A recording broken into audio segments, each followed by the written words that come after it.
सभी किसान भाइयों को नमस्कार। स्वागत है आपका गांव की खेती चैनल पे। आज मैं आप लोग को जानकारी देने वाला हूं सल्फर बेंटोनाइट 90% दानेदार के बारे में।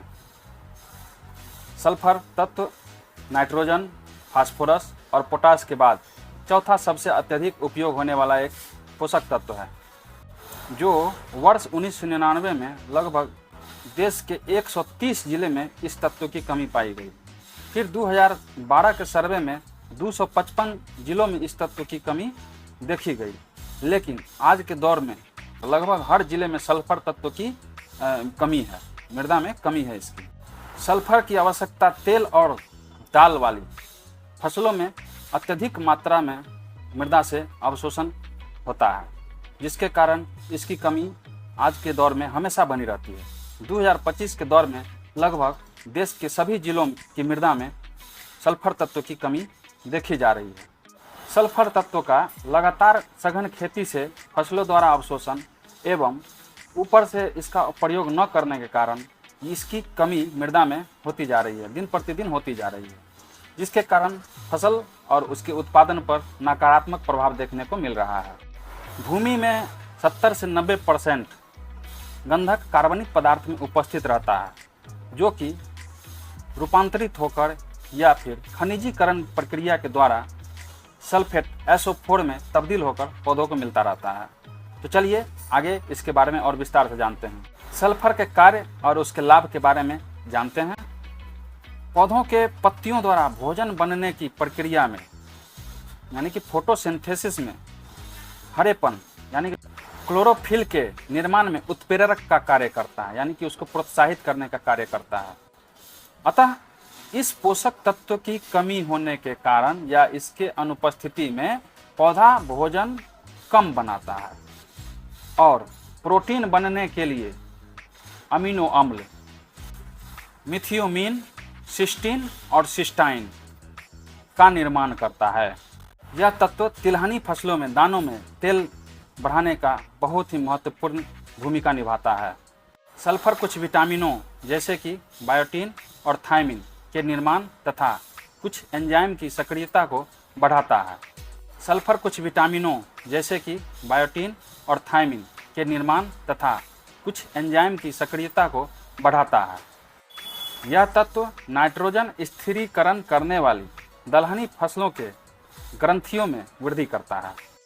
प्याज, लहसुन और सरसों तेल में तीखेपन के लिए ये तत्व बहुत महत्वपूर्ण है और उसकी गुणवत्ता में भी बहुत सुधार करता है।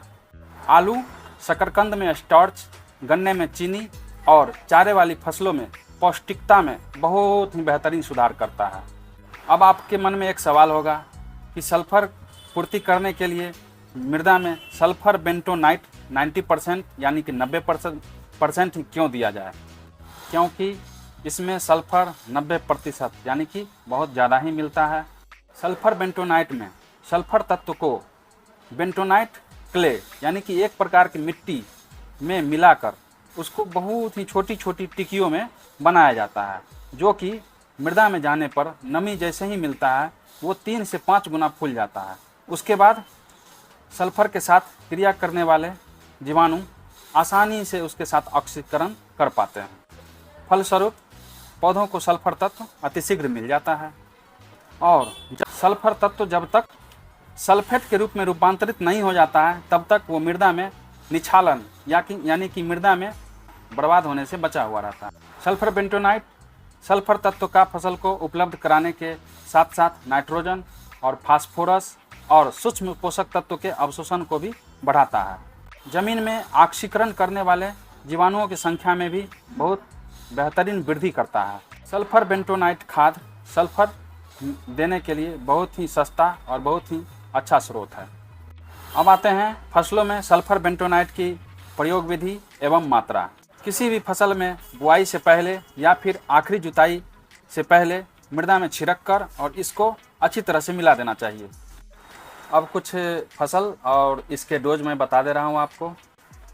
जैसे खाद्यान्न की फसल हो जाती है गेहूँ, धान, मक्का, अगर प्रति एकड़ इसकी उपयोग करना चाहते हैं तो 10 से 15 केजी पर एकड़। अगर आप बीघे में यूज करना चाहते हैं तो 5-6 केजी पर बीघे के हिसाब से इसका डोज है। दलहनी फसलें जैसे कि चना, उर्द, मूंग, अरहर, अलसी, इन सब चीज़ों में आप 8 से 10 केजी पर एकड़, अगर आप बीघे में यूज करना चाहते हैं तो 4 से 5-6 केजी तक आप इसका प्रयोग बिल्कुल कर सकते हैं। अब आते हैं तिलहन वाली फसल पर, जिसमें सोयाबीन, सरसों और सूरजमुखी आते हैं। इसमें आप पर एकड़ आप 10 से 18 केजी प्रयोग कर सकते हैं, या फिर अगर आप बीघे में यूज करना चाहते हैं तो 5 से 10 केजी के बीच अप्रोक्सीमेटली 8 केजी से 10 केजी तक आप इसका प्रयोग कर सकते हैं। इसके बाद आते हैं प्याज, लहसुन, मिर्च, आलू और भी अन्य प्रकार की सब्जियां, जिसमें आप इसका प्रयोग 8 से 10 केजी पर एकड़ के हिसाब से कर सकते हैं। अगर पर बीघे के हिसाब से प्रयोग करना चाहते हैं तो नॉर्मल सा डोज है 5 केजी पर बीघा के हिसाब से आप इसका प्रयोग कर सकते हैं। आशा करता हूं आप सभी किसान भाइयों को ये वीडियो अच्छी लगी हो, जानकारी अच्छी लगी हो। इसी के साथ मैं अपने वीडियो को यहीं पे समाप्त करता हूं। फिर मिलते हैं अगले वीडियो में, अगले टॉपिक, अगले फर्टिलाइजर के साथ। तब तक के लिए नमस्कार, धन्यवाद। जय जवान, जय किसान।